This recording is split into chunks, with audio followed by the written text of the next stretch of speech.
all we want. A choice. A chance. There's your chance. Take it. Grateful. The day will come when you won't be.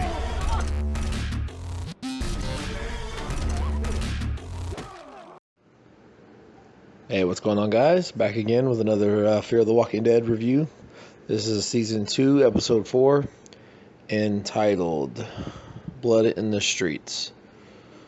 Alright, guys. Nick swims ashore in the middle of the night, having escaped the detection of a helicopter and a patrol boat. He arrives at a recently abandoned refugee camp on the beach.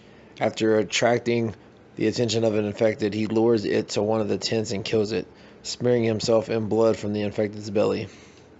Back on the Abigail, Travis condemns Strand for cutting Alex's raft loose while Chris and Ophelia stand and watch on deck. A raft with 2 men and a bleeding pregnant woman approaches the Abigail.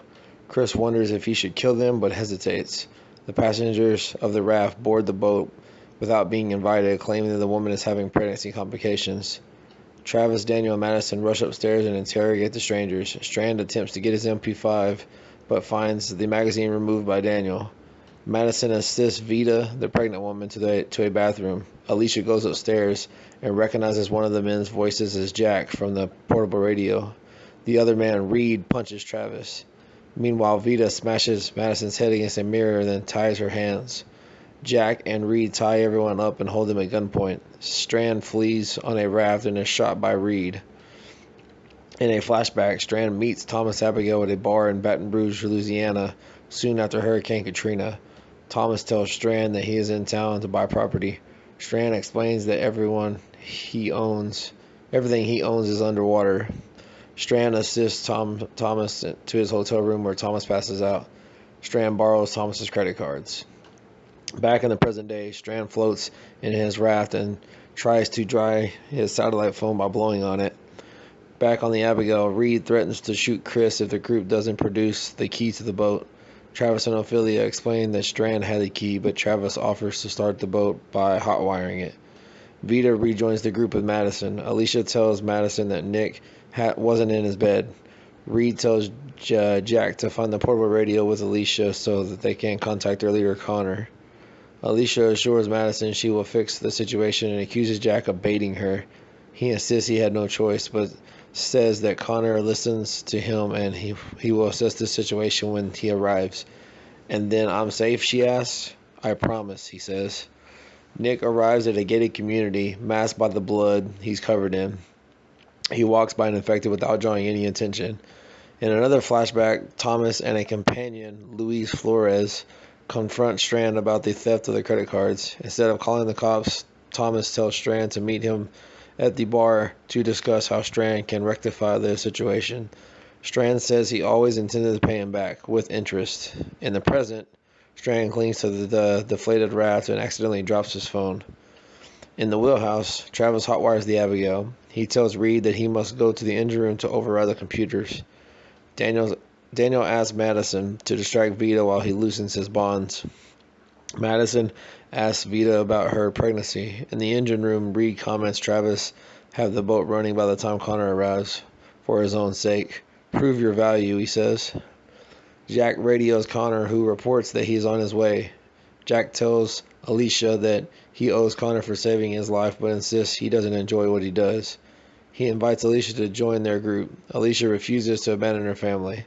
Jack promises to ensure her family's safety even if Connor can't accept them all into his camp. She hugs him. Nick knocks on the front door of a home. Luis sneaks up on him with a gun. Nick says that Strand sent him. Luis loads luggage into his car and explains to Nick that the housing development was an Abigail home experience. Nick asks if Luis is the one who will be getting them all across the border. What do you mean by all of us? Luis asks. As Daniel works on his bonds, Madison asks Vita if the baby has been moving. She baits Vita by wondering if a dead body would turn on inside her belly. Vita threatens to shoot Madison. Reed and Travis return from the engine room. Travis hides a crowbar behind a seat cushion before proceeding to the wheelhouse. Nick and Luis drive to the beach. Luis tells Nick that he only secured passage for 2 people, but Nick figures Strand must have incorporated them into the plans. Luis explains that he met Strand years ago through Thomas Abigail. He says that his mother, who works for the Abigails and raised him and Thomas together, is staying at the Baja house. He brings Nick to the Zodiac. In a flashback, Strand and Tom sunbathe at the Baja house. Tom urges Strand to put off his work trip to LA, but Strand says it's too important to their business. They hold hands. Travis starts the engine just as Connor arrives. Connor boards the Abigail with 2 other armed pirates and admires the boat. He invites Travis and Alicia to join his community, but says he has no need for the others. He grants Alicia's request to transport her family safely to shore.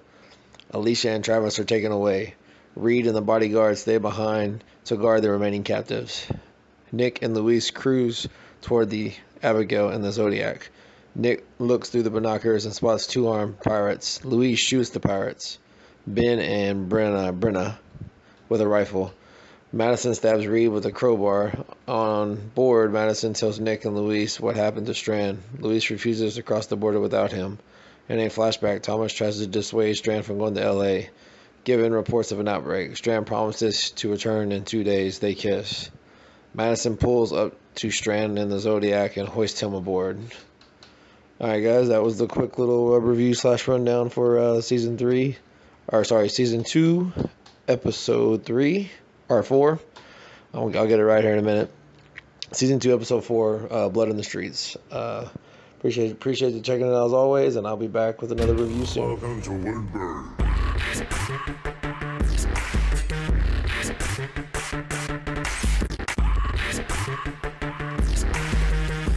Pushing my pants yet?